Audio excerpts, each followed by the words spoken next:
Hello students, let's read the question. So the question is, having assertion and reason, we have to select the correct option regarding this assertion and reason, whether these are correct or not. Assertion is cell division is the mode of growth in both unicellular and multicellular organism. ये तो correct है, क्योंकि अगर हम देखें चाहे unicellular organism हो या फिर मल्टीसेलुलर ऑर्गेनिज्म हो, दोनों में सेल डिवीजन का मतलब ग्रोथ होता है. लेकिन अगर हम देखें जैसे यूनिसेलुलर है, इनमें जैसे ये individual unicellular single cell organism है, इसका जब सेल डिवाइड होगा तो यहाँ दो डॉटर सेल जो फॉर्म कर रहा है, जो नंबर ऑफ सेल इंक्रीज होना मतलब ग्रोथ तो हो रहा है. लेकिन यहाँ पे ग्रोथ एंड रिप्रोडक्शन सिनोनिमस है. क्यों? क्योंकि ग्रोथ में क्या हो रहा है, सेल डिवाइड होकर दो सेल फॉर्म कर रहे हैं, नंबर ऑफ सेल इंक्रीज हो रहा है मतलब ग्रोथ. लेकिन नंबर ऑफ सेल इंक्रीज होना मतलब यूनिसेलुलर ऑर्गेनिज्म में यहाँ पे दो न्यू इंडिविजुअल बनना है, इसलिए इसको रिप्रोडक्शन, ये जो है रिप्रोडक्शन भी इंडिकेट कर रहा है यहाँ पे रिप्रोडक्शन.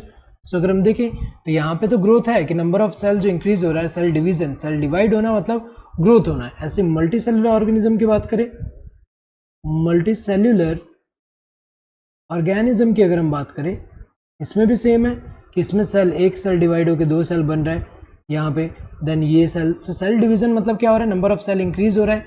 सेल डिवीजन मतलब नंबर ऑफ सेल क्या हो रहा है, इंक्रीज हो रहा है, और नंबर ऑफ सेल इंक्रीज होना मतलब ग्रोथ होता है. तो करेक्ट है, दोनों में ही सेल डिवीजन मतलब ग्रोथ हो रहा है.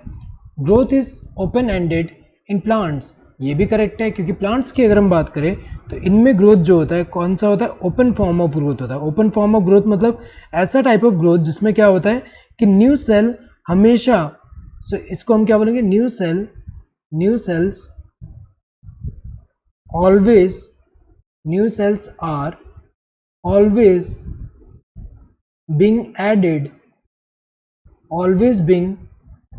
added to the plant body. जैसे प्लांट में अगर हम देखें, प्लांट का अगर हम बात करें तो प्लांट बॉडी में जो यहाँ पे हमेशा मेरिस्टेमेटिक सेल के प्रेजेंट होने की वजह से, मेरिस्टेमेटिक टिश्यू जो उनके प्रेजेंस होने की वजह से अगर हम देखें थ्रू आउट द लाइफ अगर हम देखें ग्रोथ देखने को मिलता है. लेकिन लोकलाइज है, जहाँ जहाँ मेरिस्टम प्रेजेंट है वहाँ.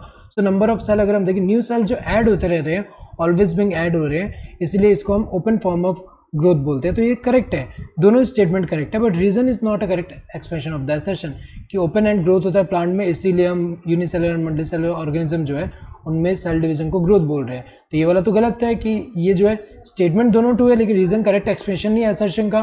सो both assertion and reason are true and the reason is the correct expression of the assertion. गलत है ये तो, क्योंकि यहाँ दोनों ट्रू तो है बट रीजन करेक्ट एक्सप्रेशन नहीं है असर्शन का. Both assertion and reason are true but the reason is not the correct expression of the assertion. ये सही है, दोनों true है but reason correct expression नहीं है assertion का. assertion is true statement but reason is false, ये गलत है, क्योंकि अगर हम देखें दोनों ही true है, false नहीं है reason. both assertion and reason are false statements, गलत है, दोनों false नहीं, दोनों ही true है. correct answer would be the second one. hope you understood the question. thank you and all the best.